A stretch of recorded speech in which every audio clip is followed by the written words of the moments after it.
ਨਮਸਕਾਰ। ਸਿਹਤ ਦੇ ਇਸ ਖਾਸ ਪ੍ਰੋਗਰਾਮ ਵਿੱਚ ਦਰਸ਼ਕਾਂ ਦਾ ਬਹੁਤ-ਬਹੁਤ ਸਵਾਗਤ। ਪਿਆਰੇ ਦਰਸ਼ਕੋ, ਜਦੋਂ ਵੀ ਕੋਈ ਇਨਸਾਨ ਕਿਸੇ ਬਿਮਾਰੀ ਨੂੰ ਐਕਸਪੋਜ਼ ਹੁੰਦਾ ਹੈ, ਸਡਨ ਕਿਸੇ ਬਿਮਾਰੀ ਦਾ ਸਾਹਮਣਾ ਕਰਦਾ ਹੈ, ਉਹ ਬਿਮਾਰੀ ਉਹਦੇ ਲਈ ਕਿੰਨੀ ਘਾਤਕ ਸਿੱਧ ਹੋਏਗੀ, ਉਹਦੇ ਸਰੀਰ ਤੇ ਕਿੰਨਾ ਕੁ ਅਸਰ ਕਰੇਗੀ, ਕਿ ਉਹ ਬਿਮਾਰੀ ਨਾਲ ਲੜ ਪਾਏਗਾ ਕਿ ਬਿਮਾਰੀ ਨਾਲ ਗ੍ਰਸਤ ਹੋ ਜਾਏਗਾ। ਇਹ ਸਭ ਕੁਝ ਨਿਰਭਰ ਕਰਦਾ ਹੈ ਕਿ ਉਹਦੇ ਸਰੀਰ ਵਿੱਚ ਉਸ ਬਿਮਾਰੀ ਨਾਲ ਲੜਨ ਦੀ ਕਿੰਨੀ ਕੁ ਸਮਰੱਥਾ ਹੈ, ਉਹਦੇ ਰੋਗ ਦੇ ਪ੍ਰਤੀ ਰੋਗ ਪ੍ਰਤੀਰੋਧਕ ਸ਼ਕਤੀ ਕਿੰਨੀ ਕੁ ਹੈ। ਇਹ ਚੀਜ਼ ਨੂੰ ਮੁੱਖ ਰੱਖਦੇ ਹੋਏ ਬੜੇ ਸਾਲਾਂ ਦਾ ਪ੍ਰੋਗਰਾਮ ਚੱਲ ਰਿਹਾ ਹੈ, ਇਮੂਨਾਈਜੇਸ਼ਨ ਪ੍ਰੋਗਰਾਮ, ਵੈਕਸੀਨੇਸ਼ਨ ਦਾ ਪ੍ਰੋਗਰਾਮ। ਵੈਕਸੀਨੇਸ਼ਨ ਬਾਰੇ ਸਾਡੀ ਜਾਣਕਾਰੀ ਉਦੋਂ ਵਧੀ ਜਦੋਂ ਕਰੋਨਾ ਹੋਇਆ ਸੀ।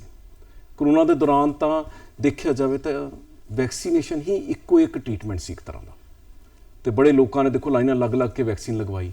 ਹਰ ਕੋਈ ਇੰਤਜ਼ਾਰ ਕਰ ਰਿਹਾ ਸੀ ਕਦੋਂ ਵੈਕਸੀਨ ਆਵੇ, ਤੇ ਇਹ ਪੁੱਛਿਆ ਜਾਂਦਾ ਸੀ ਕਿਹੜੀ ਵਧੀਆ ਵੈਕਸੀਨ ਹੈ, ਅਸੀਂ ਤਾਂ ਉਹ ਵੈਕਸੀਨ ਲਗਵਾਉਣੀ ਹੈ। ਲੋਕੀ ਇੱਕ ਦਿਨ ਦਾ ਗੈਪ ਵੀ ਨਹੀਂ ਪਾਉਂਦੇ ਸੀ। ਇਹ ਜਿਹੜਾ ਡਰ ਸੀਗਾ, ਇਸ ਨੇ ਵੈਕਸੀਨੇਸ਼ਨ ਲਗਵਾਉਣ ਦਾ ਵਿੱਚ ਕਾਫੀ ਮਦਦ ਕੀਤੀ। ਲੇਕਿਨ ਜਿਹੜੇ ਪ੍ਰੋਗਰਾਮ ਪੁਰਾਣੇ ਚੱਲ ਰਹੇ ਹਨ, ਇਮੂਨਾਈਜੇਸ਼ਨ ਦੇ ਪ੍ਰੋਗਰਾਮ, ਖਾਸ ਕਰਕੇ ਬੱਚਿਆਂ ਦੇ, ਨਵੇਂ ਜੰਮੇ ਬੱਚਿਆਂ ਲਈ, ਉਹ ਕਈ ਕੁਛ ਹੱਦ ਤੱਕ ਥੋੜ੍ਹੇ ਜਿਹੇ ਨਜ਼ਰਅੰਦਾਜ਼ ਵੀ ਹੋ ਗਏ ਇਸ ਪੈਂਡੈਮਿਕ ਦੇ ਦੌਰਾਨ। ਇਸ ਚੀਜ਼ ਨੂੰ ਮੁੱਖ ਰੱਖਦਿਆਂ ਇੱਕ ਸਪੈਸ਼ਲ ਅਭਿਆਨ ਸ਼ੁਰੂ ਕੀਤਾ ਗਿਆ ਹੈ, ਜਿਹੜਾ ਨਵਾਂ ਅਭਿਆਨ ਵੈਕਸੀਨੇਸ਼ਨ ਬਾਰੇ ਹੀ। ਉਸ ਅਭਿਆਨ ਬਾਰੇ ਅਸੀਂ ਵਿਸਤਾਰ ਨਾਲ ਗੱਲਬਾਤ ਕਰਾਂਗੇ, ਬੱਚਿਆਂ ਦੀ ਵੈਕਸੀਨੇਸ਼ਨ ਬਾਰੇ ਗੱਲਬਾਤ ਕਰਾਂਗੇ। ਤਾਂ ਇਸ ਗੱਲਬਾਤ ਦੇ ਵਿਸ਼ੇ 'ਚ ਵਿਸਤਾਰ ਨਾਲ ਜਾਣਕਾਰੀ ਦੇਣ ਲਈ ਅੱਜ ਸਾਡੇ ਸਟੂਡੀਓ ਵਿੱਚ ਮੌਜੂਦ ਹਨ ਦੋ ਸੀਨੀਅਰ ਡਾਕਟਰਸ। ਮੈਂ ਉਹਨਾਂ ਨਾਲ ਤੁਹਾਡਾ ਤਾਰੁਫ ਕਰਾ ਦਾਂ। ਮੇਰੇ ਨਾਲ ਬੈਠੇ ਹਨ ਡਾਕਟਰ ਕੇ ਚੋਪੜਾ। ਡਾਕਟਰ ਕੇ ਚੋਪੜਾ ਜਾਣਕਾਰੀ ਦੇ ਮੁਹਤਾਜ ਨਹੀਂ ਹਨ। ਕਰੋਨਾ ਦੇ ਵਿੱਚ ਬਹੁਤ ਇਹਨਾਂ ਨੇ ਕੰਮ ਕੀਤਾ, ਕੋਵਿਡ ਦੀ ਵੈਕਸੀਨੇਸ਼ਨ ਦੇ ਵਿੱਚ ਇਹਨਾਂ ਦਾ ਬੜਾ ਰੋਲ ਲਿਆ। ਇਹ ਡਿਸਟ੍ਰਿਕਟ ਇਮੂਨਾਈਜੇਸ਼ਨ ਆਫਿਸਰ ਜਲੰਧਰ ਹਨ। ਤੇ ਉਹਨਾਂ ਦੇ ਨਾਲ ਬੈਠੇ ਹਨ ਡਾਕਟਰ ਗਗਨ ਸ਼ਰਮਾ, ਜਿਹੜੇ ਇੱਕ WHO ਵੱਲੋਂ ਸਰਵੇਲੈਂਸ ਮੈਡੀਕਲ ਆਫਿਸਰ ਦੇ ਤੌਰ ਤੇ ਤੈਨਾਤ ਹਨ। ਇਹ ਵੀ ਵੈਕਸੀਨੇਸ਼ਨ ਦੇ ਵਿੱਚ ਤੇ ਕੋਵਿਡ ਦੀ ਵੈਕਸੀਨੇਸ਼ਨ ਵਿੱਚ ਵੀ ਬਹੁਤ ਕੰਮ ਕਰਦੇ ਰਹੇ। ਡਾਕਟਰ ਕੇਸ਼, ਡਾਕਟਰ ਗਗਨ, ਪਹਿਲਾਂ ਤਾਂ ਮੈਂ ਪ੍ਰੋਗਰਾਮ ਵਿੱਚ ਤੁਹਾਡਾ ਬਹੁਤ-ਬਹੁਤ ਸਵਾਗਤ ਕਰਦਾ। Thank you. ਧੰਨਵਾਦ। ਡਾਕਟਰ ਚੋਪੜਾ, ਪਹਿਲਾਂ ਸਾਡੇ ਦਰਸ਼ਕਾਂ ਨੂੰ ਇਹ ਦੱਸੋ ਕਿ ਜਿਹੜੀ ਵੈਕਸੀਨੇਸ਼ਨ ਹੈ, ਇਹ ਐਕਚੁਅਲ 'ਚ ਹੈ ਕੀ? ਜਦੋਂ ਕਿਸੇ ਨੂੰ ਵੈਕਸੀਨੇਸ਼ਨ ਲਗਾਈ ਜਾਂਦੀ, ਕੀ ਅਸਰ ਕਰਦੀ ਸਰੀਰ ਦੇ ਉੱਪਰ? ਦੇਖੋ ਜੀ, ਵੈਕਸੀਨੇਸ਼ਨ ਮਤਲਬ ਟੀਕਾਕਰਨ ਅਭਿਆਨ ਜਿਹੜਾ ਕਿ ਅਸੀਂ ਬੱਚਿਆਂ ਸ਼ੁਰੂ ਕੀਤਾ ਹੈ, ਜਾਂ ਨਾਰਮਲੀ ਅਸੀਂ ਵੈਕਸੀਨ ਜਿਹਨੂੰ ਕਹਿੰਦੇ ਆ, ਕਿ ਇੱਕ ਉਹ ਟੀਕਾ ਹੁੰਦਾ ਜਿਹਨੂੰ ਕਿ ਅਸੀਂ ਬਿਮਾਰੀ ਦੇ ਹੋਣ ਤੋਂ ਪਹਿਲਾਂ ਹੀ ਲਗਾਉਂਦੇ ਹਾਂ, ਕਿ ਸਾਨੂੰ ਉਹ ਬਿਮਾਰੀ ਜਿਹੜੀ ਆ ਜਕੜ ਹੀ ਨਾ ਸਕੇ, ਜਾਂ ਅਸੀਂ ਬਿਮਾਰੀ ਤੋਂ ਬਚ ਸਕੀਏ। ਸੋ ਇਹ ਮੇਨ ਸਾਡਾ ਵੈਕਸੀਨ ਕਰਨ ਦਾ ਮਕਸਦ ਇਹ ਹੁੰਦਾ ਕਿ ਕੋਈ ਵੀ ਜਿਹੜੀਆਂ ਮਾਰੂ ਬਿਮਾਰੀਆਂ ਹੈਗੀਆਂ ਬੱਚਿਆਂ ਨੂੰ ਹੁੰਦੀਆਂ, ਜਾਂ ਜਿੱਦਾਂ ਕੋਵਿਡ ਆਇਆ ਸੀਗਾ, ਕਿ ਅਸੀਂ ਜੇ ਉਹ ਟੀਕਾ ਜਾਂ ਵੈਕਸੀਨ ਪਹਿਲਾਂ ਲਗਵਾ ਲਈਏ ਤੇ ਅਸੀਂ ਉਸ ਤੋਂ ਬਚ ਸਕੀਏ। ਸੋ ਇਸ ਚੀਜ਼ ਨੂੰ ਅਸੀਂ ਵੈਕਸੀਨ ਦੇ ਤੌਰ ਤੇ ਜਿਹੜਾ ਲਗਾ ਕੇ ਟੀਕਾ ਆਪਣੇ ਆਪ ਨੂੰ ਬਚਾ ਸਕਦੇ ਬਿਮਾਰੀ ਤੋਂ। ਇਹ ਡਾਕਟਰ ਸਾਹਿਬ, ਜਿਹੜੀ ਵੈਕਸੀਨੇਸ਼ਨ ਹੁੰਦੀ ਹੈ, ਇਹਦੇ ਵਿੱਚ ਦਵਾਈ ਕੀ ਹੁੰਦੀ ਹੈ? ਜਿੱਦਾਂ ਕਿ ਜਰਮਸ ਕਿਸ ਤਰ੍ਹਾਂ ਦੇ ਹੁੰਦੇ ਹੈ, ਜਾਂ ਉਹ ਕਿਸ ਤਰ੍ਹਾਂ ਕੰਮ ਕਰਦੀ ਹੈ? ਥੋੜ੍ਹਾ ਜਿਹਾ ਦੇਖੋ, ਵੈਕਸੀਨ ਜਿਹੜਾ ਹੈਗਾ, ਇਹਦੇ ਬਣਾਉਣ ਦੇ ਕਈ ਤਰੀਕੇ ਹੁੰਦੇ ਹੈਗੇ, ਜਿਵੇਂ ਕਿ ਕਿਲਡ ਵੈਕਸੀਨ, ਲਾਈਵ ਅਟੈਨੂਏਟਡ ਵੈਕਸੀਨ, ਉਹ ਅਲੱਗ-ਅਲੱਗ ਤਰੀਕਿਆਂ ਨਾਲ ਬਣਦੀ ਹੈਗੀ ਆ। ਅੱਜ ਕੱਲ੍ਹ ਜਿਹੜੀ ਕੋਵਿਡ ਦੀ ਵੈਕਸੀਨ ਸੀ, ਜਿੱਦਾਂ ਉਹ ਇੱਕ ਵਾਇਰਸ ਦੇ ਪ੍ਰੋਟੀਨ ਤੋਂ ਤਿਆਰ ਕੀਤੀ ਜਾਂਦੀ ਹੈਗੀ ਆ, ਜਿਹੜੀ ਉਹਦੀ ਵਾਲ ਦੇ ਉੱਤੇ ਪ੍ਰੋਟੀਨ ਹੁੰਦਾ ਉਹਦੇ ਤੋਂ ਤਿਆਰ ਕਰਦੇ ਆ। ਸੋ ਇਸ ਵੈਕਸੀਨ ਦਾ ਮਕਸਦ ਇਹ ਹੁੰਦਾ ਕਿ ਅਸੀਂ ਉਹ ਇੱਕ ਐਂਟੀਜਨ ਜਿਹੜਾ ਹੈਗਾ, ਜਿਹੜਾ ਕਿ ਇੱਕ ਵਾਇਰਸ ਦੇ ਮਿਲਦਾ ਜੁਲਦਾ ਉਹਦੇ ਵਰਗਾ, ਉਹਨੂੰ ਅਸੀਂ ਬੋਡੀ 'ਚ ਇੰਜੈਕਟ ਕਰ ਦਿੰਦੇ ਹਾਂ। ਮਤਲਬ ਇੱਕ ਤਰ੍ਹਾਂ ਦਾ ਆਪਾਂ ਮਰੀਜ਼ ਨੂੰ, ਮਰੀਜ਼ ਮੈਂ ਕਹਿਤਾ, ਜਿਹੜਾ ਆਮ ਬੰਦਾ ਵਾ, ਉਹਨੂੰ ਆਪਾਂ ਇੱਕ ਤਰ੍ਹਾਂ ਦੀ ਬਿਮਾਰੀ ਥੋੜੀ ਮਾਤਰਾ 'ਚ ਦੇ ਦਿੱਤੀ ਹੈ, ਬਿਲਕੁਲ ਮਾਮੂਲੀ ਜੀ, ਬਿਲਕੁਲ, ਜਿਹੜੀ ਤਾਂ ਕਿ ਉਹਦਾ ਸਰੀਰ ਨਾਲ ਲੜਨ ਲੱਗ ਜਾਏ। ਬਿਲਕੁਲ ਜੀ, ਜਿਹੜਾ ਉਹਦੇ ਐਂਟੀਜਨ ਹੈਗਾ, ਉਹਦਾ ਕੰਮ ਜਿਹੜਾ ਹੈਗਾ ਬਿਮਾਰੀ ਦੇ ਵਾਇਰਸ ਵਰਗਾ ਹੀ ਹੋਊਗਾ ਜਾਂ ਬੈਕਟੀਰੀਆ ਵਰਗਾ ਹੀ ਹੋਊਗਾ, ਪਰ ਉਹਦੇ ਨਾਲ ਬਿਮਾਰੀ ਨਹੀਂ ਹੋਊਗੀ। ਉਹਦੇ ਨਾਲ ਉਲਟਾ ਸਾਡੇ ਸਰੀਰ ਦੇ ਵਿੱਚ ਐਂਟੀਬਾਡੀਜ਼ ਬਣਨਗੀਆਂ, ਜਿਹੜੀਆਂ ਕਿ ਸਾਨੂੰ ਉਸ ਬਿਮਾਰੀ ਤੋਂ ਬਚਾਉਣਗੀਆਂ। ਮਤਲਬ ਇੱਕ ਤਰ੍ਹਾਂ ਦੀ ਸਰੀਰ ਦੇ ਵਿੱਚ ਸ਼ਕਤੀ ਜੀ ਆ ਜਾਂਦੀ ਹੈ, ਫਿਰ ਉਸ ਬਿਮਾਰੀ ਨੂੰ ਜਦੋਂ ਆਵੇ, ਜਦੋਂ ਸਡਨ ਐਕਸਪੋਜ਼ਰ ਹੋਵੇ, ਤਾਂ ਉਹਦਾ ਸਾਹਮਣਾ ਜਦੋਂ ਵੀ ਫਿਰ ਉਹ ਵਾਇਰਸ ਜਾਂ ਬੈਕਟੀਰੀਆ ਸਾਡੇ ਸਰੀਰ 'ਚ ਆਉਂਦੇ ਆ, ਤੇ ਸਾਡੀ ਬੋਡੀ 'ਚ ਐਂਟੀਬਾਡੀਜ਼ ਪਹਿਲਾਂ ਹੀ ਬਣੀਆਂ ਹੁੰਦੀਆਂ, ਜਿਹੜੀਆਂ ਕਿ ਉਸ ਬਿਮਾਰੀ ਨੂੰ ਹੋਣ ਤੋਂ ਰੋਕਦੀਆਂ ਹੈਗੀਆਂ। ਜੀ ਡਾਕਟਰ ਗਗਨ, ਜਿਹੜੀ ਮੈਂ ਥੋੜ੍ਹਾ ਜਿਹਾ ਪ੍ਰੋਗਰਾਮ ਬਾਰੇ ਪੁੱਛ ਲੈਣਾ। ਜਿਹੜਾ ਸਰਕਾਰ ਇਹ ਸਪੈਸ਼ਲ ਪ੍ਰੋਗਰਾਮ ਕਰ ਰਹੇ ਆਪਾਂ, ਇਹ ਜਿਹੜਾ ਇਮੂਨਾਈਜੇਸ਼ਨ ਦਾ ਪ੍ਰੋਗਰਾਮ ਹੈ, ਇਹ ਕੀ ਪ੍ਰੋਗਰਾਮ ਹੈ?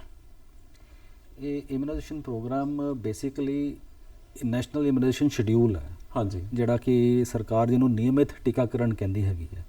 ਨਿਯਮਿਤ ਟੀਕਾਕਰਨ ਕਹਿਣ ਦਾ ਮਤਲਬ ਕਿ ਨਿਰਧਾਰਿਤ ਹੈ ਕਿ ਬੱਚੇ ਨੂੰ ਕਿਹੜੀ ਉਮਰ ਦੇ ਕਿਹੜੇ ਟੀਕੇ ਲਗਾਉਣੇ ਹੈਗੇ ਆ। ਔਰ ਮਤਲਬ ਰੂਟੀਨ ਹਸਪਤਾਲਾਂ ਦੇ ਵਿੱਚ ਜਿਹੜੇ ਟੀਕੇ ਲੱਗਦੇ ਨਾਰਮਲ ਰੂਟੀਨ ਦੇ ਵਿੱਚ, ਉਹ ਕੋਵਿਡ ਕਰਕੇ ਨਹੀਂ ਲੱਗੇ ਜਿਹੜੇ। ਮੈਂ ਇਹ ਦੱਸ ਰਿਹਾ ਸੀ ਤੁਹਾਨੂੰ ਕਿ ਜਿਹੜੇ ਹੈਗੇ ਨਿਯਮਿਤ ਟੀਕਾਕਰਨ ਹੈਗਾ, ਪਰ ਕੋਵਿਡ ਦੇ ਦੌਰਾਨ ਜੋ ਸਾਡਾ ਪੈਂਡੈਮਿਕ ਆਇਆ ਅਕ੍ਰੋਸ ਦੀ ਵਰਲਡ, ਜੇਕਰ ਟੀਕਾਕਰਨ ਪ੍ਰੋਗਰਾਮ ਸਫਰ ਕੀਤਾ, ਜੋ ਕਿ ਬਹੁਤ ਸਫਰ ਕੀਤਾ ਹੈ, ਤਾਂ ਉਹਨੂੰ ਦੇਖਦੇ ਹੋਏ ਸਾਨੂੰ ਬੱਚਿਆਂ ਨੂੰ ਕਵਰ ਕਰਵਾਉਣ ਦੀ, ਵੈਕਸੀਨੇਸ਼ਨ ਕਰਵਾਉਣ ਦੀ ਲੋੜ ਹੈਗੀ ਹੈ। ਤਾਂ ਉਸ ਨੂੰ ਦੇਖਦੇ ਹੋਏ ਖਾਸ ਮੁਹਿੰਮ ਵੀ ਚਲਾਈ ਗਈ ਹੈ। ਔਰ ਮੁਹਿੰਮ ਦਾ ਨਾਮ ਜਿਵੇਂ ਕਿ ਤੁਸੀਂ ਹੁਣ ਆਪਾਂ ਡਿਸਕਸ ਕਰਾਂਗੇ ਹੀ, ਇਹਦਾ ਨਾਮ ਹੈਗਾ ਮਿਸ਼ਨ ਇੰਦਰਧਨੁਸ਼, ਜੋ ਕਿ ਖਾਸ ਤੌਰ 'ਤੇ ਇਸ ਲਈ ਚਲਾਇਆ ਗਿਆ ਤਾਂ ਕਿ ਹਰ ਇੱਕ ਬੱਚੇ ਤੱਕ ਪਹੁੰਚ ਕੀਤੀ ਜਾ ਸਕੇ ਔਰ ਖਾਸ ਤੱਕ ਉਹਨਾਂ ਤੱਕ ਪਹੁੰਚ ਕੀਤੀ ਜਾ ਸਕੇ ਕਿ ਜਿਨ੍ਹਾਂ ਨੂੰ ਵੈਕਸੀਨੇਸ਼ਨ ਤੋਂ ਵਾਂਝੇ ਰਹਿ ਗਏ ਹਨ, ਖਾਸ ਇਸ ਪੈਂਡੇਮਿਕ ਦੇ ਦੌਰਾਨ ਜਿਹੜੇ ਉਹ ਵਾਂਝੇ ਰਹੇ ਆ।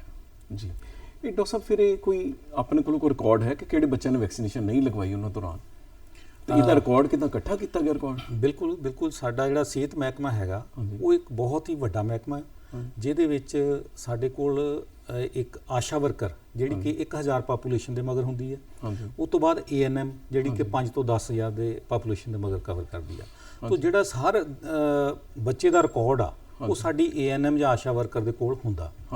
ਸੋ ਉਹਨਾਂ ਦੇ ਬੱਚਿਆਂ ਦੇ ਪ੍ਰੋਪਰ ਜਿਹੜੇ ਹੈਗੇ ਕਾਰਡ ਬਣਾਏ ਜਾਂਦੇ ਹਨ, ਜਿਨ੍ਹਾਂ ਨੂੰ ਅਸੀਂ ਵੈਕਸੀਨੇਸ਼ਨ ਕਾਰਡ ਕਹਿੰਦੇ ਆ, ਜਿਹਦੇ ਤੇ ਬੱਚੇ ਦੇ ਕਦੋਂ ਟੀਕਾ ਲੱਗਣਾ ਉਹਦੀ ਡੇਟ ਦਰਜ ਕੀਤੀ ਜਾਂਦੀ ਆ, ਜਿਹਦੇ ਤੇ ਆਸ਼ਾ ਦਾ ਨਾਮ, ਫੋਨ ਨੰਬਰ ਵੀ ਲਿਖਿਆ ਹੁੰਦਾ ਹੈਗਾ।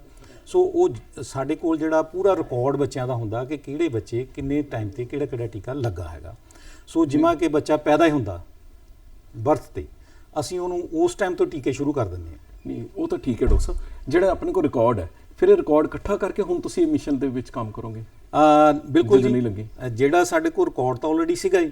ਇਹ ਤੋਂ ਇਲਾਵਾ ਕੋਵਿਡ ਦੇ ਦੌਰਾਨ ਇਹ ਹੋਇਆ ਕਿ ਸਾਡੇ ਕੋਲ ਕੁਝ ਬੱਚੇ ਮਿਸ ਹੋ ਗਏ, ਜਿੱਦਾਂ ਕਿ ਸਰਕਾਰ ਦੀਆਂ ਗਾਈਡਲਾਈਨ ਸੀਗੀਆਂ ਕਿ ਇਕੱਠ ਨਹੀਂ ਕਰਨਾ, ਉਹ ਬਹੁਤ ਜ਼ਿਆਦਾ ਇਕੱਠੇ ਨਹੀਂ ਹੋਣੇ ਚਾਹੀਦੇ। ਕੁਝ ਲੋਕ ਡਰ ਵੀ ਗਏ, ਜਿੱਦਾਂ ਪ੍ਰੈਗਨੈਂਟ ਲੇਡੀ ਸੀ ਉਹ ਆਣੀਆਂ ਨਹੀਂ, ਉਹਦੇ ਕਰਕੇ ਪ੍ਰੈਗਨੈਂਟ ਲੇਡੀ ਦੇ ਵੈਕਸੀਨ ਲਗਵਾਈ। ਬਿਲਕੁਲ, ਉਹ ਸਾਡੇ ਕੋਲ ਨਹੀਂ ਹੈ। ਹੁਣ ਅਸੀਂ ਪਿਛਲੇ 15 ਦਿਨਾਂ 'ਚ ਇੱਕ ਸਰਵੇ ਸ਼ੁਰੂ ਕਰਵਾਇਆ ਸੀ, ਜਿਹਨੂੰ ਅਸੀਂ ਹੈੱਡ ਕਾਊਂਟ ਸਰਵੇ ਕਹਿੰਦੇ ਹਾਂ, ਕਿ ਜਿਹੜੀ ਇੱਕ ਸਾਡੀ ਆਸ਼ਾ ਵਰਕਰ ਹੈਗੀ ਉਹ ਘਰ ਗਈ, ਉਹਨੇ ਇੱਕ ਰਿਕਾਰਡ ਇਕੱਠਾ ਕੀਤਾ, ਜਿਹਦੇ 'ਚ ਸਾਨੂੰ ਪਤਾ ਲੱਗ ਗਿਆ ਕਿ ਸਾਡੇ ਕੋਲ ਇੰਨੇ ਬੱਚੇ ਜਿਹੜੇ ਹੈਗੇ ਆ ਉਹ ਲੈਫਟ ਆਊਟ ਜਾਂ ਡ੍ਰੌਪ ਆਊਟ ਹੋਏ, ਜਿਹੜੇ ਕਿ ਇੰਨਾ ਬੈਕਲੌਗ ਸਾਡਾ ਪਿਆ ਹੋਇਆ ਜੀ। ਸਾਡੇ ਕੋਲ ਜਲੰਧਰ 'ਚ ਤਕਰੀਬਨ 2100 ਤੋਂ ਵੱਧ ਬੱਚੇ ਮਿਲੇ ਜਿਨ੍ਹਾਂ ਦੇ ਕਿ ਟੀਕਾਕਰਨ ਮਿਸ ਹੋ ਗਿਆ ਸੀਗਾ। ਸੋ ਅਸੀਂ ਉਹਨਾਂ ਨੂੰ ਟਰੇਸ ਕਰਕੇ ਉਹਨਾਂ ਲਈ ਇੱਕ ਸਪੈਸ਼ਲ ਕੈਂਪ ਲਾਵਾਂਗੇ, ਏਰੀਆ ਵਾਈਜ਼ ਕੈਂਪ ਲੱਗਣਗੇ, ਜਿੱਥੇ ਕਿ ਉਹ ਆਸ਼ਾ ਜਿਹੜੀ ਆ ਉਹ ਬੱਚਿਆਂ ਨੂੰ ਘਰੋਂ ਲਿਆਵੇਗੀ ਤੇ ਉਹਦੇ ਪ੍ਰੋਪਰ ਟੀਕਾਕਰਨ ਕਰਕੇ ਉਹਦੀ ਥੋੜਾ ਟਾਈਮ ਵੇਟ ਕਰਾਂਗੇ।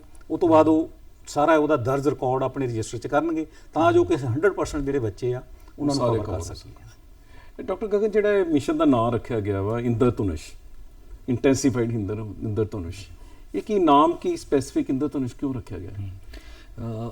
ਇੰਟੈਂਸੀਫਾਈਡ ਮਤਲਬ ਜੇ ਮੈਂ ਇਹਨੂੰ ਪੰਜਾਬੀ 'ਚ ਬੋਲਾਂ ਜਾਂ ਹਿੰਦੀ 'ਚ ਬੋਲਾਂ, ਇਹਨੂੰ ਸਗਨ ਮਤਲਬ ਇੰਟੈਂਸੀਫਾਈਡ ਹੋ ਗਿਆ। ਮਿਸ਼ਨ ਮੋਡ 'ਚ ਚੱਲਣਾ ਹੈ ਕਿਉਂਕਿ ਇਹ ਮਿਸ਼ਨ ਹੈਗਾ ਹਫਤਾ ਇਹ ਪੂਰਾ ਰਾਊਂਡ ਚੱਲਣਾ ਹੈਗਾ 1 ਮਹੀਨੇ 'ਚ, ਔਰ ਲਗਾਤਾਰ 3 ਮਹੀਨੇ ਨੂੰ ਚਲਾਉਣ ਲਈ ਆਪਾਂ ਕਰਾਂਗੇ।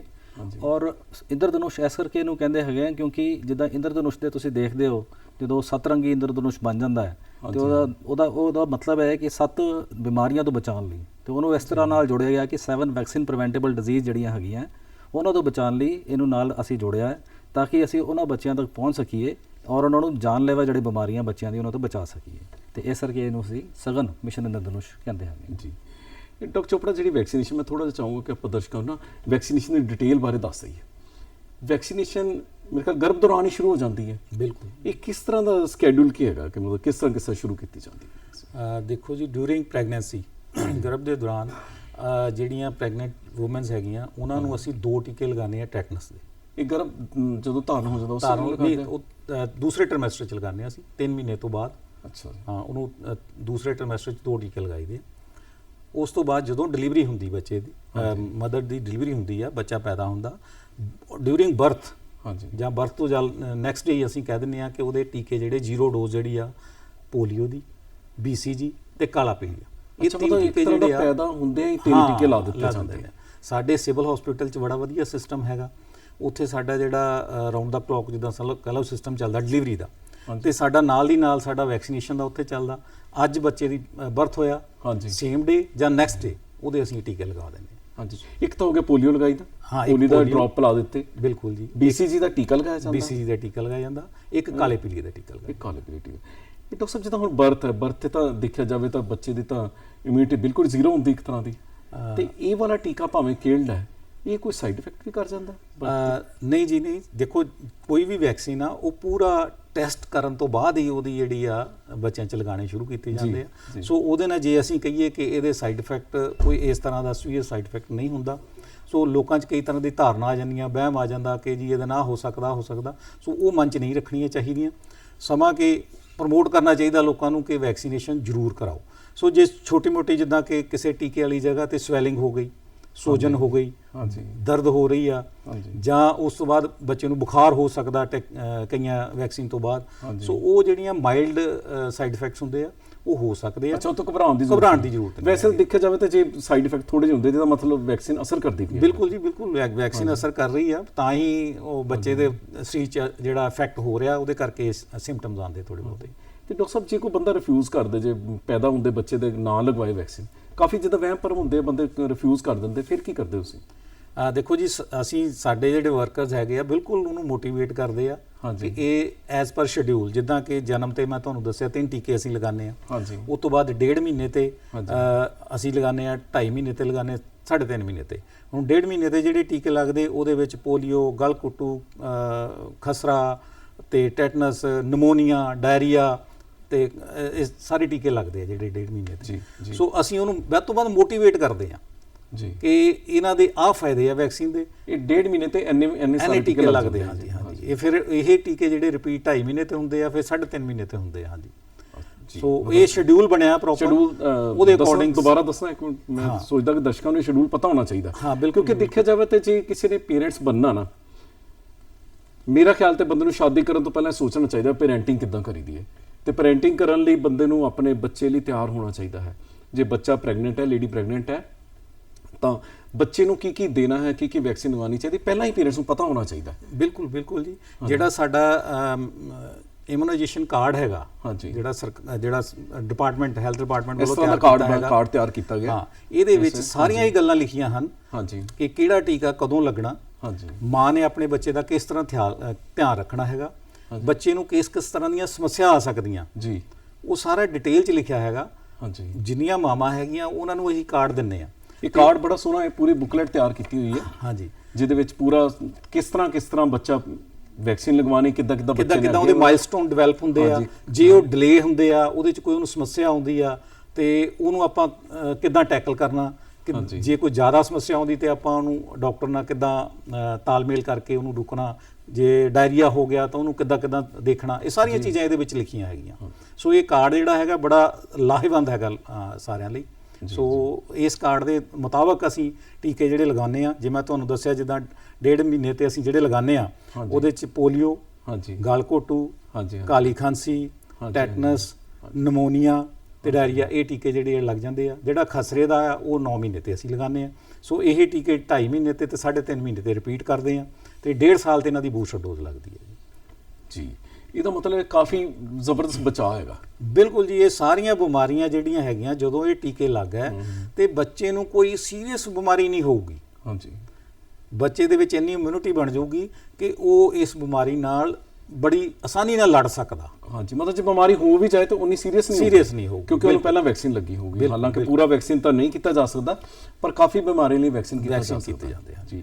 ਇਹ ਡਾਕਟਰ ਸਾਹਿਬ, ਡਾਕਟਰ ਗਗਨ, ਮੈਂ ਤੁਹਾਡੇ ਤੋਂ ਪੁੱਛਣਾ ਚਾਹੁੰਦਾ, ਇਹ ਜਿਹੜਾ ਪ੍ਰੋਗਰਾਮ ਹੈ ਇਹਦੇ ਵਿੱਚ ਤੁਹਾਡਾ ਬੜਾ ਜ਼ਿਆਦਾ ਰੋਲ ਆ ਰਿਹਾ ਹੈਗਾ, ਜਿਹੜਾ ਇੰਦਰਧਨੁਸ਼ ਪ੍ਰੋਗਰਾਮ ਤੁਸੀਂ ਕਰ ਰਹੇ ਹੋ, ਇਹਦੇ ਵਿੱਚ ਹੁਣ ਤੁਸੀਂ ਫਰਦਰ ਕੀ ਕਰੋਗੇ, ਕਿਸ ਤਰ੍ਹਾਂ ਇਹਨੂੰ ਮਤਲਬ ਇੰਪਲੀਮੈਂਟ ਕਿੱਦਾਂ ਕਰਨਾ ਇਸ ਪ੍ਰੋਗਰਾਮ ਨੂੰ? ਇਹ ਬੇਸਿਕਲੀ ਜਿਹੜਾ ਇੰਦਰਧਨੁਸ਼ ਪ੍ਰੋਗਰਾਮ ਹੈ, ਇਹਦਾ ਪਰਪਸ ਇਹ ਹੈਗਾ ਕਿ ਮੈਂ ਤੁਹਾਨੂੰ ਜਿੱਦਾਂ ਪਹਿਲੇ ਵੀ ਦੱਸਿਆ ਕਿ ਕੋਵਿਡ ਜਿਹੜਾ ਪੈਂਡੈਮਿਕ ਹੋਇਆ, ਉਹਦੇ 'ਚ ਹੋਇਆ ਸੈਸ਼ਨ ਮਿਸ ਹੋਏ। ਹੁਣ ਜਿੱਦਾਂ ਅਸੀਂ ਕਹੀਏ ਕਿ ਲਾਕਡਾਊਨ ਹੋਇਆ, ਉਹਦੇ 'ਚ ਆਂਗਨਵਾੜੀ ਸੈਂਟਰ ਕੁਝ ਬੰਦ ਸੀਗੇ, ਜਾਂ ਸਾਡੇ ਜਿਹੜੇ ਪ੍ਰੀ ਡੈਸਟਾਈਨ ਜਿਹੜੇ ਸਾਡੇ ਸੈਂਟਰ ਸੀਗੇ ਜਿੱਥੇ ਕਿ ਪਹਿਲੇ ਕੈਂਪ ਲੱਗਦੇ ਸੀ, ਉੱਥੇ ਲੱਗ ਨਹੀਂ ਪਾਏ।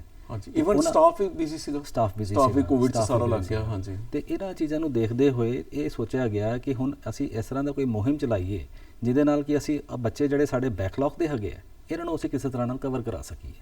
ਤੇ ਇਹਨਾਂ ਨੂੰ ਦੇਖਦੇ ਹੋਏ ਇੱਕ ਇਹ ਪ੍ਰੋਗਰਾਮ ਨੂੰ ਸੋਚਿਆ ਗਿਆ, ਇਹਦੀ ਰੂਪਰੇਖਾ ਬਣਾਈ ਗਈ। ਹਾਲਾਂਕਿ ਇਹ ਪ੍ਰੋਗਰਾਮ ਜਿਹੜਾ ਹੈ ਨਵਾਂ ਨਹੀਂ ਹੈਗਾ, ਇਹ ਪਹਿਲੇ ਵੀ ਚੱਲਿਆ। ਇਹਦਾ ਨਾਮ ਪਹਿਲੇ ਮਿਸ਼ਨ ਇੰਦਰਧਨੁਸ਼ ਹੁੰਦਾ ਸੀਗਾ, ਤੇ ਪਹਿਲਾਂ ਇਹਨੂੰ ਗ੍ਰਾਮ ਸਵਰਾਜ ਅਭਿਆਨ ਦੇ ਨਾਲ, ਐਸਪੀਰੇਸ਼ਨਲ ਡਿਸਟ੍ਰਿਕਟ ਦੇ ਨਾਲ ਵੀ ਜੋੜਿਆ ਗਿਆ। ਉਸ ਤੋਂ ਬਾਅਦ ਇਹਨੂੰ ਹੁਣ ਸਗਨ ਮਿਸ਼ਨ ਇੰਦਰਧਨੁਸ਼ ਦਾ ਨਾਮ ਦੇ ਦਿੱਤਾ ਗਿਆ, ਤਾਂ ਕਿ ਅਸੀਂ ਇਹਨੂੰ ਮਿਸ਼ਨ ਮੋਡ 'ਚ ਕੰਪਲੀਟ ਕਰ ਸਕੀਏ ਔਰ ਜਿਹੜੀਆਂ ਲਾਈਫ ਥ੍ਰੈਟਨਿੰਗ ਜਿਨ੍ਹਾਂ ਦੇ ਨਾਲ ਬੱਚਿਆਂ ਦੀ ਮੌਤ ਹੋ ਸਕਦੀ ਹੈ ਉਹਨਾਂ ਦੇ ਅਗੇਂਸਟ ਵੈਕਸੀਨੇਟ ਕੀਤਾ ਜਾ ਸਕੇ।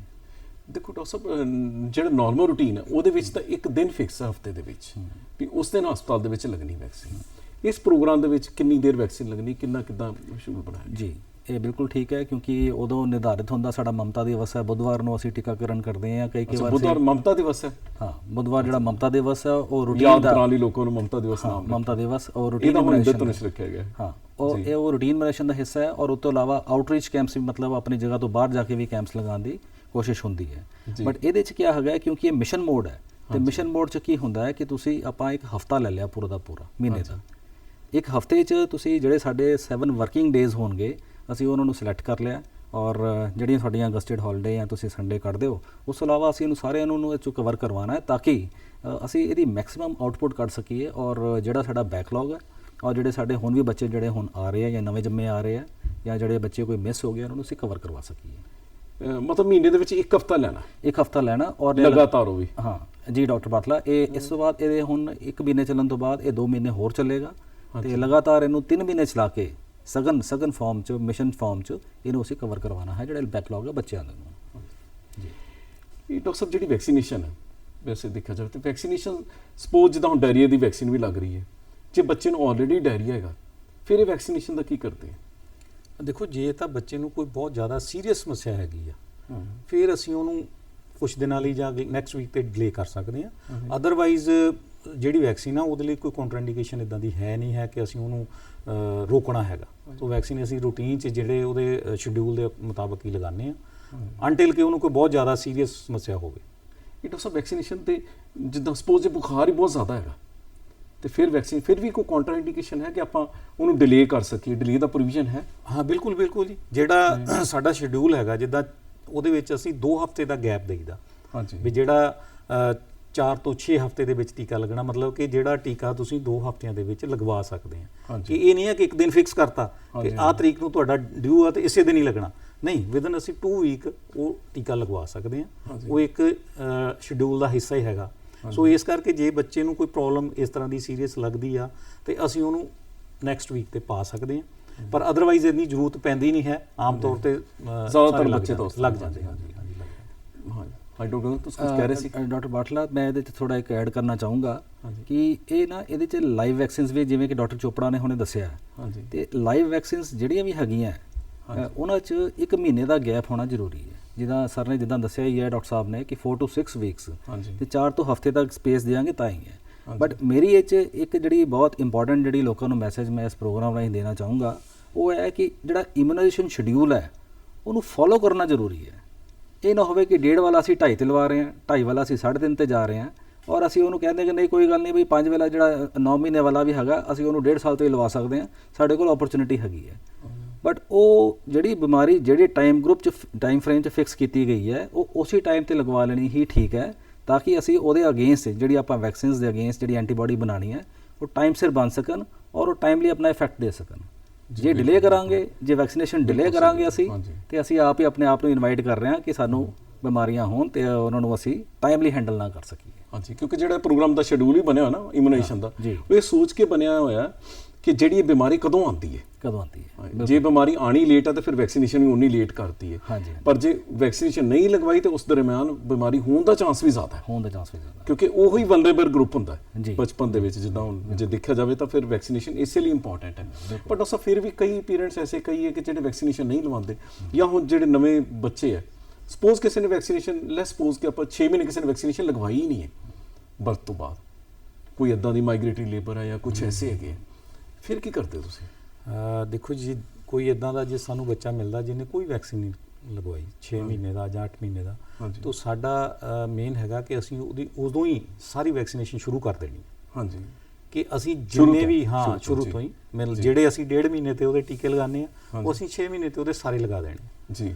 ਇਹ ਨਹੀਂ ਹੈ ਕਿ ਅਸੀਂ ਹੁਣ ਉਹ 6 ਮਹੀਨੇ ਵਾਲਾ ਲਗਾਉਣਾ, ਅਸੀਂ 6 ਮਹੀਨੇ ਤੋਂ ਅੱਗੇ ਸ਼ਡਿਊਲ ਸ਼ੁਰੂ ਕਰ ਦੇਣਾ ਉਹਦਾ ਜੀ ਜੀ। ਤੇ ਉਹਦੇ ਜਿਹੜੇ ਜਿੰਨੇ ਅਸੀਂ 1.5 ਸਾਲ ਸਾਡੀ ਤਕਰੀਬਨ 90% 95% ਅਸੀਂ ਕਵਰੇਜ ਕਰ ਦਿੰਦੇ ਬਿਮਾਰੀਆਂ ਦੀ ਜਾਂ ਟੀਕਿਆਂ ਦੀ। ਸੋ ਸਾਡੀ ਕੋਸ਼ਿਸ਼ ਹੋਊਗੀ ਕਿ ਅਸੀਂ ਉਹ ਸਾਰੇ ਟੀਕੇ ਉਹਦੇ ਉਨੇ ਟਾਈਮ 'ਚ ਵਕਫੇ ਤੇ ਮਹੀਨੇ ਦੇ ਵਕਫੇ ਤੇ ਜਿਹੜੇ ਲਾਉਣੇ ਲਗਾ ਦਈਏ। ਇਹ ਡਾਕਟਰ ਸਾਹਿਬ ਜਿੱਦਾਂ ਹੁਣ ਵੈਕਸੀਨੇਸ਼ਨ ਹੈ ਇੰਨਾ ਵੱਡੇ ਮਤਲਬ ਲੈਵਲ ਤੇ ਹੋ ਰਹੀ ਹੈ ਵੈਕਸੀਨੇਸ਼ਨ, ਇਹ ਕਿੱਦਾਂ ਵੈਕਸੀਨੇਸ਼ਨ ਆਉਂਦੀ ਹੈ ਤੇ ਇਹਦੀ ਕੋਲਡ ਚੇਨ ਵਗੈਰਾ ਕਿੱਦਾਂ ਮੇਨਟੇਨ ਹੁੰਦੀ? ਕਿਉਂਕਿ ਵੈਕਸੀਨੇਸ਼ਨ ਨੂੰ ਤਾਂ ਟੈਂਪਰੇਚਰ ਪ੍ਰੋਪਰ ਚਾਹੀਦਾ, ਸਾਰਾ ਕੁਝ ਚਾਹੀਦਾ, ਉਹਦਾ ਕਰੀਅਰ ਵਗੈਰਾ ਕੈਰੀ ਕਿੱਦਾਂ ਕਰਨਾ, ਉਹਦਾ ਸਾਰਾ ਪ੍ਰੋਪਰ ਮੈਥਡ ਚਾਹੀਦਾ ਹੈਗਾ। ਬਿਲਕੁਲ ਡਾਕਟਰ ਸਾਹਿਬ, ਇਹ ਦੇਖੋ ਇੱਕ ਜਗ੍ਹਾ ਤੇ ਚੀਜ਼ ਬਣਦੀ ਆ, ਫਿਰ ਉਹ ਟਰਾਂਸਪੋਰਟ ਹੁੰਦੀ ਆ, ਫਿਰ ਉਹ ਯੂਜ਼ ਹੁੰਦੀ ਆ। ਹਾਂਜੀ ਹਾਂਜੀ, ਮਤਲਬ ਇੱਕ ਪ੍ਰੋਸੀਜਰ। ਸਿਮਿਲਰਲੀ ਵੈਕਸੀਨ ਜਿਹੜੀ ਆ ਉਹਦੀ ਪ੍ਰੋਡਕਸ਼ਨ ਹੁੰਦੀ ਆ, ਜਦੋਂ ਬਣਦੀ ਆ ਉਹਨੂੰ ਇੱਕ ਮੇਨ ਸਟੋਰ, ਜਿੱਦਾਂ ਸਾਡਾ ਸਟੇਟ ਲੈਵਲ ਦਾ ਸਟੋਰ ਆ, ਉੱਥੇ ਤੱਕ ਆਣੀ ਆ। ਸੋ ਬਾਈ 에ਅਰ ਇਹ ਆਉਂਦੀ ਆ ਜੀ, ਜਾਂ ਜਿਹੜੇ ਵੀ ਟਰੱਕ 'ਚ ਆਣੀ ਆ ਉਹ ਪੂਰੇ ਕੋਲਡ ਚੇਨ ਮੇਨਟੇਨ ਹੁੰਦੀ ਉਹਨਾਂ 'ਚ ਜੀ। ਸੋ ਜਿੱਥੇ ਸਟੋਰ 'ਚ ਆ ਕੇ ਰੱਖਣੀ, ਉੱਥੇ ਵੀ ਸਾਡੇ ਕੋਲ ਵੱਡੇ ਫਰੀਜ਼ਰ ਜਿਹਨੂੰ ਅਸੀਂ ਕਹਿੰਦੇ ILR ਵਗੈਰਾ ਹੁੰਦੇ ਆ, ਜਿਹਦੇ ਵਿੱਚ ਆ ਕੇ ਸ਼ਿਫਟ ਹੁੰਦੀ ਹੈ, ਲਾਈਟ ਪ੍ਰੋਪਰ ਹੁੰਦੀ। ਬਿਲਕੁਲ ਸਰ। ਤੇ ਉਸ ਤੋਂ ਬਾਅਦ ਉਹੀ ਸਟੇਟ ਲੈਵਲ ਤੋਂ ਫਿਰ ਡਿਸਟ੍ਰਿਕਟ ਲੈਵਲ ਤੇ ਆਣੀ ਹੈ, ਜਿੱਥੇ ਸਾਡਾ ਡਿਸਟ੍ਰਿਕਟ ਲੈਵਲ ਦਾ ਸਟੋਰ ਆ, ਉੱਥੇ ਫਿਰ ਜਿਹੜੇ ਸਾਡੇ ILR ਫਰੀਜ਼ਰ ਵਗੈਰਾ ਹੈਗੇ ਉਹਨਾਂ 'ਚ ਰੱਖ ਹੋਣੀ ਆ। ਉਸ ਤੋਂ ਬਾਅਦ ਇਹ ਬਲਾਕ ਲੈਵਲ ਦੇ ਸਟੋਰ ਆ। ਸੋ ਇੱਕ ਚੇਨ ਬਣੀ ਆ। ਉਹ ਜਿਹੜੇ ILR ਆ ਬਹੁਤ ਹੀ ਵਧੀਆ ਵਰਲਡ ਲੈਵਲ ਕਲਾਸ ਜਿਹੜੇ ILR ਹੈਗੇ ਆ, ਜਿਨ੍ਹਾਂ ਦਾ ਟੈਂਪਰੇਚਰ ਸਾਡੀਆਂ LHV ਭੈਣ ਜੀਆਂ ਵੱਲੋਂ, ANM ਵੱਲੋਂ 2 ਟਾਈਮ ਨੋਟ ਕੀਤਾ ਜਾਂਦਾ ਹੈਗਾ ਕਿ ਉਹਦੇ ਜਿਹੜੇ ਸਾਡਾ ਜਿੰਨੇ ਟੈਂਪਰੇਚਰ ਤੇ ਵੈਕਸੀਨ ਰੱਖਣੀ ਆ ਉੱਥੇ ਰੱਖ ਹੁੰਦੀ ਆ ਕਿ ਨਹੀਂ। ਉਹਦੇ 'ਚ ਪੂਰੇ ਲੈਵਲ ਹੈਗੇ ਆ ਕਿ ਇਸ ਜਗ੍ਹਾ ਤੇ BCG ਰੱਖ ਹੋਣੀ ਆ, ਇੱਥੇ DPT ਰੱਖ ਹੋਣੀ ਆ, ਇੱਥੇ ਉਹਦਾ ਪੂਰਾ ਟੈਂਪਰੇਚਰ ਦਾ ਖਿਆਲ ਰੱਖਿਆ ਜਾਂਦਾ। ਹਰ ਵੈਕਸੀਨ ਨੂੰ ਪ੍ਰੋਪਰਲੀ ਰੱਖਿਆ ਜਾਂਦਾ। ਬਿਲਕੁਲ। ਉਹਦਾ ਟੈਂਪਰੇਚਰ ਅੰਦਰ ਪੂਰਾ ਥਰਮਾਮੀਟਰ ਵਗੈਰਾ ਅੰਦਰ ਹੁੰਦੇ ਆ, ਬਾਹਰ ਹੁੰਦੇ ਆ। ਫਿਰ ਉਹ ਇੱਕ ਰਜਿਸਟਰ ਮੇਨਟੇਨ ਕੀਤਾ ਜਾਂਦਾ ਉੱਥੇ। ਸਾਡਾ ਸਟਾਫ ਜਿਹੜਾ ਹੈਗਾ, ਜਾਂ ਅਸੀਂ ਵੀ, ਜਾਂ ਸਾਡੇ ਜਿਹੜੇ ਡਾਕਟਰ ਹੈਗੇ, ਉਹ ਚੈਕਿੰਗ ਕਰਦੇ ਆ ਉਹਦੀ ਪ੍ਰੋਪਰਲੀ। ਸੋ ਉਹ ਰਜਿਸਟਰ ਮੇਨਟੇਨ ਕੀਤਾ ਜਾਂਦਾ। ਹਾਂਜੀ। ਤੇ ਡਾਕਟਰ ਸਾਹਿਬ ਜਿਹੜੀ ਇੱਦਾਂ ਕੈਰੀ ਵੀ ਕਰਨੀ ਹੈ, ਸਪੋਜ਼ ਜਿੱਦਾਂ LHV ਜਾਂ ANM ਕੈਰੀ ਕਰਦੇ ਡਾਕਟਰ ਗਗਨ, ਉਹ ਫਿਰ ਕਿੱਦਾਂ ਉਹਨਾਂ ਨੂੰ ਕੀ ਇੰਸਟਰਕਸ਼ਨਸ ਦਿੰਦੇ? ਬਿਲਕੁਲ, ਜਿਹੜੀ ਇਹ ਵੈਕਸੀਨ ਜਿੱਦਾਂ ਸਰ ਨੇ ਦੱਸਿਆ ਹੁਣੇ ਕਿ ਇਹ ਉੱਥੋਂ ਦੇ ਲੈ ਕੇ ਜਿੱਥੋਂ ਦੀ ਸਪਲਾਈ, ਮੰਨ ਲਓ ਤੁਹਾਨੂੰ ਨੈਸ਼ਨਲ ਲੈਵਲ ਤੋਂ ਸਪਲਾਈ ਹੈ, ਸਟੇਟ ਤੇ ਆਈ ਹੈ, ਸਟੇਟ ਤੋਂ ਸਾਡੇ ਕੋਲ ਜ਼ਿਲ੍ਹੇ ਤੇ ਆਈ ਹੈ, ਜ਼ਿਲ੍ਹੇ ਤੇ ਸਾਡੇ ਕੋਲ ਆਈਸਲਾਈਨ ਰੈਫ੍ਰਿਜਰੇਟਰ ਨਾਮ ਦੀ ਇੱਕ ਇਕਵਿਪਮੈਂਟ ਹੈਗੀ ਹੈ, ਉਹਦੇ 'ਚ ਅਸੀਂ ਸਟੋਰ ਕੀਤੀ ਹੈ। ਬਟ ਉਸ ਤੋਂ ਬਾਅਦ ਇਹ ਸਾਡੇ ਕੋਲ ਵੈਕਸੀਨ ਕੈਰੀਅਰ ਹੈਗੇ ਆ, ਜਿਹਦੇ 'ਚ ਅਸੀਂ 4 ਕੰਡੀਸ਼ਨਡ ਆਈਸ ਪੈਕਸ ਲਗਾਏ ਹੋਏ ਆ। ਉਹ ਕੰਡੀਸ਼ਨਡ ਆਈਸ ਪੈਕ ਇਸ ਕਰਕੇ ਲਗਾਏ ਹੋਏ ਕਿ ਸਾਡੀ ਜਿਹੜੀ ਵੈਕਸੀਨ ਉਹ ਜੰਮੇ ਨਾ ਜੀ। ਤੇ ਜੇ ਆਪਾਂ ਵੈਕਸੀਨ ਉਹਦੇ 'ਚ ਟੈਂਪਰੇਚਰ 'ਚ ਉਸ 'ਚ ਲੈ ਕੇ ਜਾਵਾਂਗੇ, ਜਿਹੜੇ ਕਿ ਕੰਡੀਸ਼ਨਡ ਆਈਸ ਪੈਕਸ ਹੈ, ਤੇ ਤਾਂ ਹੀ ਸਾਡੀ ਵੈਕਸੀਨ ਜਿਹੜੀ ਹੈ ਉਹ ਵੈਕਸੀਨ ਲਗਾਉਣ ਵਾਲੀ ਥਾਂ ਤੱਕ ਸਹੀ ਆਪਣੀ ਗੁਣਵੱਤਾ ਨੂੰ ਮੇਨਟੇਨ ਜਿਹੜੀ ਕਰਦੇ ਆ ਨਾ, ਜਿਹੜੀ ਕੁਆਲਿਟੀ ਨੂੰ ਮੇਨਟੇਨ ਕਰਦੀ ਹੈ, ਉਹ ਵੈਕਸੀਨ ਨੂੰ ਅਸੀਂ ਪਹੁੰਚਾ ਸਕਦੇ ਹਾਂ। ਔਰ ਉਸੇ ਤਰ੍ਹਾਂ ਅਸੀਂ ਪਹੁੰਚਾ ਕੇ ਉਹਨਾਂ ਨੂੰ ਲਗਵਾਈਦਾ ਹੈ। ਮਤਲਬ ਵੈਕਸੀਨ ਆਮ ਇੱਦਾਂ ਫ੍ਰਿਜ 'ਚ ਨਹੀਂ ਰੱਖੀ ਜਾ ਸਕਦੀ, ਜੇ ਫ੍ਰੀਜ਼ ਹੋ ਗਈ ਤਾਂ ਮਤਲਬ ਵੈਕਸੀਨ ਖਰਾਬ ਹੋ ਜਾਂਦੀ ਹੈ। ਬਿਲਕੁਲ। ਇੱਕ ਸਰ ਮੈਂ ਹੋਰ ਐਡ ਕਰਨਾ ਚਾਹੁੰਦਾ ਇੱਥੇ ਕਿ ਇੱਕ VVM ਕਹਿੰਦੇ ਅਸੀਂ, ਹਾਂਜੀ, ਵੈਕਸੀਨ ਵਾਇਲ ਮੋਨੀਟਰ। ਹਾਂਜੀ। ਇੱਕ ਉੱਤੇ ਮਾਰਕ ਬਣਿਆ ਹੁੰਦਾ, ਹਾਂਜੀ, ਹਰ ਵੈਕਸੀਨ ਦੇ ਉੱਤੇ ਇੱਕ ਮਾਰਕ ਬਣਾ ਕੇ ਦਿੰਦੇ ਆ, ਜਿਹੜਾ ਕਿ ਕਲਰ ਕੋਡਿੰਗ ਜਿਹਨੂੰ ਹੈਗੀ ਆ। ਜੇ ਉਹ ਕਲਰ ਚੇਂਜ ਹੋ ਜਾਂਦਾ ਜਦੋਂ ਕਿ ਵੈਕਸੀਨ ਟੈਂਪਰੇਚਰ ਤੋਂ ਦੂਜੇ ਟੈਂਪਰੇਚਰ 'ਚ ਚਲੀ ਗਈ, ਤੇ ਉਹਦਾ ਜਿਹੜਾ ਕਲਰ ਚੇਂਜ ਹੋ ਜਾਂਦਾ, ਤੇ ਉਹ ਇਮੀਡੀਏਟਲੀ ਪਤਾ ਲੱਗ ਜਾਂਦਾ ਕਿ ਇਹ ਜੇ ਇਹਦਾ ਕਲਰ ਚੇਂਜ ਹੋ ਗਿਆ, ਵੈਕਸੀਨ ਖਰਾਬ ਹੋ ਗਈ ਹੈ। ਸੋ ਅਸੀਂ ਉਹਨੂੰ ਯੂਜ਼ ਨਹੀਂ ਕਰਦੇ। ਸੋ ਉਹਦਾ ਇੱਕ ਜਿਹੜਾ ਬਿਲਕੁਲ ਪੂਰਾ ਧਿਆਨ ਰੱਖਿਆ ਜਾਂਦਾ ਕਿ ਇਹ ਬਹੁਤ ਹੀ ਨਾਜ਼ੁਕ ਚੀਜ਼ ਆ ਤੇ ਨਾਜ਼ੁਕ ਬੱਚਿਆਂ ਦੀ ਲਗਾਣੀ ਆ। ਸੋ ਇਹਦੀ ਜਿਹੜੀ ਉੱਦਾਂ ਹੀ ਪ੍ਰੋਟੈਕਸ਼ਨ ਜਾਂ ਇਹਦਾ ਸਾਂਭ ਸੰਭਾਲ ਉਨੀ ਵਧੀਆ ਤਰੀਕੇ ਨਾਲ ਕੀਤੀ ਜਾਂਦੀ। ਡਾਕਟਰ ਗਗਨ, ਕਈ ਵਾਰੀ ਬੱਚੇ ਮਤਲਬ ਜਿੱਦਾਂ ਮਲਟੀ ਡੋਜ਼ ਵਾਇਲ ਹੈ, ਜਿਹਦੇ ਵਿੱਚ ਇੰਜੈਕਸ਼ਨ ਬਹੁਤ ਜ਼ਿਆਦਾ ਵਾ, ਕੀ ਉਹਨੇ ਬੱਚੇ ਇਕੱਠੇ ਕਰਕੇ ਫਿਰ ਹੀ ਲਗਾਈ ਜਾਂਦੀ ਹੈ ਕਿ ਕਿਸ ਤਰ੍ਹਾਂ ਕੀਤਾ ਜਾਂਦਾ? ਡਾਕਟਰ ਬਾਟਲਾ, ਇਹਦਾ ਨਾ ਅਸੂਲ ਜੋ ਹੈਗਾ, ਜੋ ਇੰਸਟਰਕਸ਼ਨਸ ਹੈਗੀਆਂ ਉਹ ਬੜੀ ਕਲੀਅਰ ਹੈਗੀਆਂ। ਉਹ ਇਹ ਕਹਿੰਦੀਆਂ ਹੈਗੀਆਂ ਕਿ ਜੇ ਤੁਹਾਨੂੰ ਇੱਕ ਵੀ ਬੱਚਾ ਬੈਨੀਫੀਸ਼ਰੀ ਇੱਕ ਸੈਸ਼ਨ ਸਾਈਟ ਤੇ ਮਿਲ ਜਾਂਦਾ ਹੈ, ਜਿਹੜਾ ਕਿ ਲਾਭਾਰਥੀ ਹੈ, ਜਿਹਨੂੰ ਕਿ ਟੀਕਾ ਲਗਾਉਣ ਦੀ ਲੋੜ ਹੈਗੀ ਹੈ, ਅਸੀਂ ਉਸ ਬੱਚੇ ਨੂੰ ਵੈਕਸੀਨੇਟ ਜ਼ਰੂਰ ਕਰਨਾ ਹੈਗਾ ਜੀ। ਅਸੀਂ ਵੇਟ ਨਹੀਂ ਕਰਾਂਗੇ ਕਿ ਬਈ ਅਸੀਂ 2-4 ਹੋਰ ਇਕੱਠੇ ਕਰ ਲਈਏ, ਜਾਂ ਅਸੀਂ ਆਪਣੀ ਸ਼ੀਸ਼ੀ ਨੂੰ ਦੇਖ ਲਈ ਸਾਡੀ 10 ਡੋਜ਼ ਦੀ ਵਾਇਲ ਹੈ ਤੇ ਅਸੀਂ ਤਾਂ ਹੀ ਖੋਲਾਂਗੇ ਇਹਨੂੰ। ਤਾਂ ਇੰਸਟਰਕਸ਼ਨ ਸਾਡੇ ਕੋਲ ਕਲੀਅਰ ਹੈਗੀਆਂ, ਔਰ ਅਸੀਂ ਅੱਗੇ ਇਹੀ ਮੇਰੇ ਖਿਆਲ ਅਸੀਂ ਇੰਪਲੀਮੈਂਟ ਵੀ ਕਰਵਾ ਰਹੇ ਹਾਂ ਕਿ ਸਾਡੇ ਕੋਈ ਵੀ ਬੱਚਾ ਲਾਭਾਰਥੀ ਕਿਸੇ ਸੈਸ਼ਨ ਸਾਈਟ ਤੇ ਰਹਿਣਾ ਚਾਹੇ। ਬੜੀ ਸੋਹਣੀ ਜਾਣਕਾਰੀ ਦਿੱਤੀ ਡਾਕਟਰ ਗਗਨ। ਜਾਂਦੇ ਜਾਂਦੇ ਕੋਈ ਥੋੜਾ ਜਿਹਾ ਸੰਦੇਸ਼ ਇਸ ਮਿਸ਼ਨ ਬਾਰੇ ਬੜੇ ਥੋੜੇ ਸ਼ਬਦਾਂ 'ਚ, ਸਾਡਾ ਪ੍ਰੋਗਰਾਮ ਦਾ ਟਾਈਮ ਤਾਂ ਖਤਮ ਹੋ ਗਿਆ। ਮਿਸ਼ਨ ਇੰਦਰਧਨੁਸ਼, ਮੈਂ ਇਹਦੇ 'ਚ ਇੱਕ ਦੋ ਗੱਲਾਂ ਹੋਰ ਨਾਲ ਜਿਹੜੀਆਂ ਬਹੁਤ ਜ਼ਰੂਰੀ ਹੈਗੀਆਂ ਉਹ ਮੈਂ ਜ਼ੋਰ ਦੇਣਾ ਚਾਹੂੰਗਾ। ਇਹ ਸਾਡੇ ਜਿੱਦਾਂ ਕਿ ਤੁਸੀਂ ਕਿਹਾ ਸੀਗਾ ਹੁਣੇ ਕਿ ਸਲਮਸ ਹੈਗੇ, ਸਾਡੇ ਜਿਹੜੇ ਲੇਬਰ ਹੈ, ਮਾਈਗ੍ਰੇਟਰੀ ਕਲਾਸ ਹੈਗੇ ਆ, ਤੇ ਸਾਨੂੰ ਸਾਡੇ ਜਿਹੜੇ ਭੈਣ ਭਰਾ ਹੈਗੇ, ਇਹਨਾਂ ਨੂੰ ਜ਼ਰੂਰ ਕਵਰ ਕਰਵਾਉਣਾ ਹੈਗਾ ਜੀ। ਔਰ ਇਹਨਾਂ ਨੂੰ ਕਵਰ ਕਰਵਾਉਂਦੇ ਅਸੀਂ ਜਿਹੜਾ ਹੈਗਾ ਸਾਡਾ ਜਿਹੜਾ ਟੀਚਾ, ਅਸੀਂ ਇਹਨਾਂ ਨੂੰ ਕਵਰ ਕਰਵਾ ਸਕਦੇ ਹੈਗੇ ਆ। ਠੀਕ ਹੈ ਡਾਕਟਰ ਗਗਨ ਤੇ ਡਾਕਟਰ ਚੋਪੜਾ, ਮੈਂ ਤੁਹਾਡਾ ਬਹੁਤ ਧੰਨਵਾਦ ਕਰਦਾ। ਤੁਸੀਂ ਟਾਈਮ ਕੱਢ ਕੇ ਸਾਡੇ ਸਟੂਡੀਓ ਹੈ, ਮੈਂ ਦਰਸ਼ਕਾਂ ਦਾ ਵੀ ਧੰਨਵਾਦ ਕਰਦਾ ਜਿਹੜੇ ਸਾਡੇ ਨਾਲ ਜੁੜੇ ਰਹੇ। Thank you.